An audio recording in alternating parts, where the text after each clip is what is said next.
দীর্ঘদিনের দুর্ভোগের অবসান ঘটিয়ে অবশেষে উন্নয়নের আলো পৌঁছাচ্ছে মির্জা ও গঙ্গাচড়া সংলগ্ন বিস্তীর্ণ এলাকায়। মাতারবাড়ি কেন্দ্রের বিধায়ক অভিষেক দেবরায় এবং কাকরাবন শালগড়া কেন্দ্রের বিধায়ক জিতেন্দ্র মজুমদারের বিশেষ প্রচেষ্টায় মির্জা থেকে গঙ্গাছড়া ভায়া বড়বাড়ি ও ক্যাম্পের টিলা বাজার পর্যন্ত শুরু হয়েছে নতুন পাকা রাস্তা নির্মাণের কাজ। শনিবার সকালে এক আনুষ্ঠানিক ভূমি পূজার মাধ্যমে এই প্রকল্পের শুভ সূচনা করা হয়। রাস্তাটি নির্মাণে ব্যয় ধরা হয়েছে প্রায় 8.5 কোটি টাকারও বেশি। মির্জা, বড়বাড়ি এবং ক্যাম্পের টিলা বাজার এলাকার মানুষের দীর্ঘদিনের যাতায়াত সমস্যার স্থায়ী সমাধান হবে। বৃষ্টির জল জমার সমস্যা এড়াতে এবং সঠিক জল নিকাশি ব্যবস্থা নিশ্চিত করতে রাস্তার পাশাপাশি নির্মাণ করা হচ্ছে ছোট কালভার্ট সেতু। এই প্রকল্পের সবচাইতে উল্লেখযোগ্য দিক হল স্থানীয় গ্রামবাসীর স্বতঃস্ফূর্ত সহযোগিতা।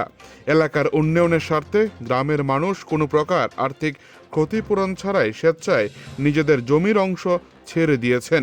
সরকারি কোষাগারের ওপর বাড়তি চাপ সৃষ্টি না করে জনগণের এই ত্যাগ ও সদিচ্ছা জেলা জুড়ে প্রশংসিত হচ্ছে।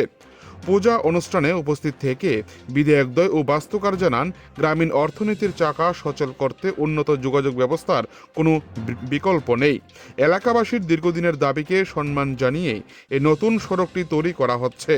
তারা আরও জানান, দ্রুততম সময়ের মধ্যে গুণমান বজায় রেখে রাস্তার কাজ সম্পন্ন করা হবে।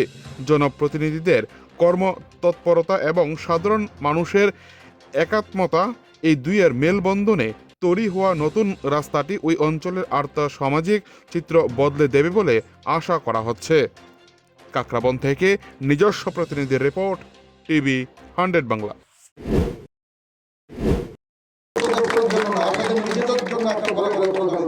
কারণ এটা প্রাপ্তি আপনাদের আগামী দিনে এই রাস্তা আপনাদেরকে উপহার হবে।